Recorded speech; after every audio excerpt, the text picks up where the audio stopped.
Wabarakatuh. Perkenalkan, nama saya Kamila Melinda dengan NIM C0E020008, prodi Kuandera tahun 2020. Di sini saya akan mempresentasikan makalah saya dari mata kuliah pengantar akuntansi yang berjudul tentang neraca lajur dan jurnal penyesuaian perusahaan dagang. Yang pertama, saya akan menjelaskan tentang jurnal penyesuaian. Jurnal penyesuaian terdiri dari beban yang masih harus dibayar, dicatat menggunakan pendapatan yang harus diterima di muka. Pendapatan diterima di muka disesuaikan menggunakan buku besar pembantu utang dagang buku besar, pembantu piutang dagang pendekatan ektisar, laba rugi pendekatan harga periodik penjualan. Jurnal penyesuaian adalah jurnal yang dibuat dalam proses pencatatan perubahan saldo dalam akun sehingga saldo mencerminkan jumlah yang sebenarnya. Selanjutnya, akun yang memerlukan penyesuaian. Yang pertama, akun perlengkapan yang memerlukan penyesuaian karena ada pemakaian. Kedua, akun beban dibayar di muka yang memerlukan penyesuaian karena waktu telah dijalani atau jatuh tempo. Ketiga, akun aktiva tetap yang memerlukan penyesuaian karena ada penyusunan aktiva. Keempat, akun pendapatan, yaitu memerlukan penyesuaian karena ada pendapatan yang belum diperhitungkan atau penerima yang belum menjadi pendapatan.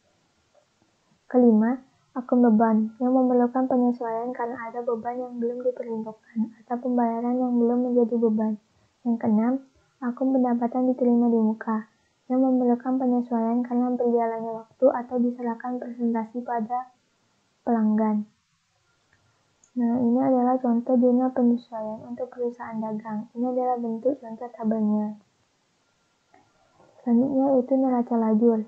Di sini pengertian neraca lajur. Neraca lajur atau worksheet merupakan lembar kerja akuntansi berkolam-kolam untuk merangkum informasi buku besar yang dibutuhkan untuk menyusun laporan keuangan. Neraca lajur bukanlah merupakan catatan akuntansi permanen, bukan pula merupakan jurnal atau bagian dari buku besar. Tujuan neraca lajur merupakan suatu landasan untuk memeriksa di mana rekening buku disesuaikan. Diseimbangkan disusun menurut cara yang sesuai dengan penyesuaian rekening dalam laporan keuangan. Pemakaian neraca lajur juga dapat digunakan untuk menunjukkan prosedur yang perlu dilakukan untuk menyusun laporan keuangan setelah dilaksanakan seluruhnya.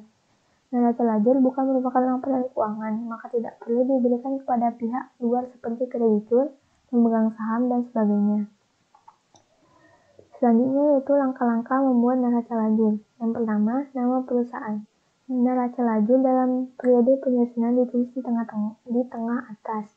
Kedua, mengisi kolom keterangan untuk nama-nama akun. Ketiga, menyiapkan neraca saldo pada kertas kerja dengan memasukkan angka-angka dari setiap saldo akun yang ada di buku besar dan dijumlahkan dari akun pada neraca saldo ke kolom 1 sebelum debit dan kedua sebelah kredit. Keempat, menyiapkan penyesuaian dalam kolom penyesuaian dengan memasukkan angka-angka dari jurnal penyesuaian pada kolom penyesuaian. Kelima, memasukkan saldo-saldo yang telah disesuaikan dalam kolom neraca saldo setelah penyesuaian dengan cara menjumlahkan atau mengurangkan kolom neraca saldo dan kolom penyesuaian. Keenam, berdasarkan angka dari neraca saldo setelah disesuaikan dipilih akun pendapatan dan beban dan dimasukkan ke kolom laporan laba rugi.